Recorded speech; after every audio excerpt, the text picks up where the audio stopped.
മഴ കനത്ത സാഹചര്യത്തിൽ സംസ്ഥാനത്തെ 6 ജില്ലകളിൽ നാളെ വിദ്യാഭ്യാസ സ്ഥാപനങ്ങൾക്ക് അവധി. കാസർഗോഡ്, കോട്ടയം, പത്തനംതിട്ട, വയനാട്, ആലപ്പുഴ, കണ്ണൂർ ജില്ലകളിലെ വിദ്യാഭ്യാസ സ്ഥാപനങ്ങൾക്കാണ് അവധി. സംസ്ഥാനങ്ങൾക്ക് നാളെ 8 ജില്ലകളിൽ ഓറഞ്ച് അലർട്ട് പ്രഖ്യാപിച്ചിട്ടുണ്ട്. അതിനിടെ സംസ്ഥാനത്ത് മഴക്കെടുതിയിൽ നഷ്ടപരിഹാരം, പുനരധിവാസം എന്നിവയുമായി ബന്ധപ്പെട്ട സർക്കാർ ഉത്തരവ് പുറത്തിറങ്ങി. വിശദാംശങ്ങളുമായി സനിസ ശോഭാചന്ദ്രൻ ചേരുന്നു. സനിസ, നാളെ 6 ജില്ലകൾക്കാണ് അവധി പ്രഖ്യാപിച്ചിട്ടുള്ളത്. ആശങ്കയുണ്ടാക്കുന്ന സാഹചര്യമാണ്. എന്തൊക്കെയാണ് വിശദാംശങ്ങൾ?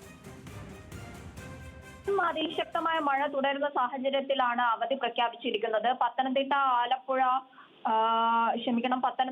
കോട്ടയം, ഇടുക്കി, മലപ്പുറം, കോഴിക്കോട്, വയനാട്, കണ്ണൂർ, കാസർഗോഡ് ജില്ലകളിലാണ് നാളെ ഓറഞ്ച് അലേർട്ട് തുടരുന്നത്. മറ്റു ജില്ലകളിൽ യെല്ലോ അലേർട്ടും തുടരുന്നുണ്ട്. മുഴുവൻ ജില്ലകളിലും മഴ മുന്നറിയിപ്പുള്ള ഒരു സാഹചര്യമാണ്. അതുകൊണ്ട് തന്നെ കണ്ണൂർ, കാസർഗോഡ്, ആലപ്പുഴ, കോട്ടയം, വയനാട്, പത്തനംതിട്ട ജില്ലകളിൽ വിദ്യാഭ്യാസ സ്ഥാപനങ്ങൾക്ക് അവധിയുണ്ട്.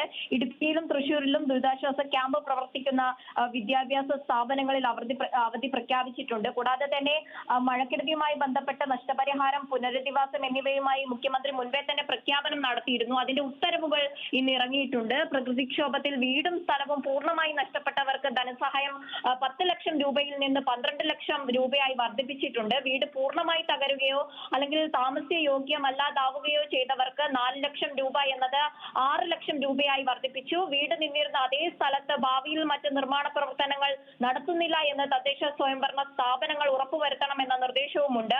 മരണപ്പെട്ടവരുടെ കുടുംബങ്ങൾക്ക് 6 ലക്ഷം രൂപ ധനസഹായം അനുവദിക്കും. സംസ്കാര ചടങ്ങുകൾക്ക് 10,000 വീതം ധനസഹായം നൽകും. വീട് വൃത്തിയാക്കാൻ 10,000 വീതം ധനസഹായം അനുവദിക്കും. കൂടാതെ തന്നെ കൃഷി നശിച്ചവർക്ക്, കർഷകർക്ക് അതിന്റെ തോതനുസരിച്ച് 25% വർധനവ് വരുത്തും. തൊഴിൽ ചെയ്യാൻ കഴിയാതെ ഈ വെള്ളപ്പൊക്കമൊക്കെ ബാധിച്ച് ദുരിതാശ്വാസ ക്യാമ്പുകളിലൊക്കെ കഴിയുന്നവർക്ക് റേഷൻ കാർഡ് അടിസ്ഥാനത്തിൽ 7 ദിവസത്തേക്ക് 300 രൂപ അനുവദിക്കും. വ്യാപാര സ്ഥാപനങ്ങൾ വെള്ളം കയറിയിട്ടൊക്കെ ഒരുപാട് നാശനഷ്ടങ്ങൾ സംഭവിച്ചിട്ടുണ്ട്.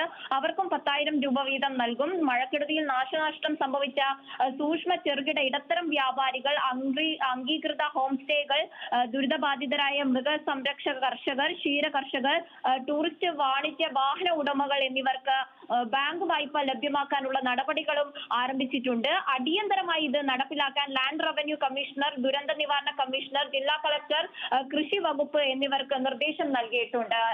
അഖില. ശരി, സനിസയാണ് വിവരങ്ങൾ നൽകിയത്.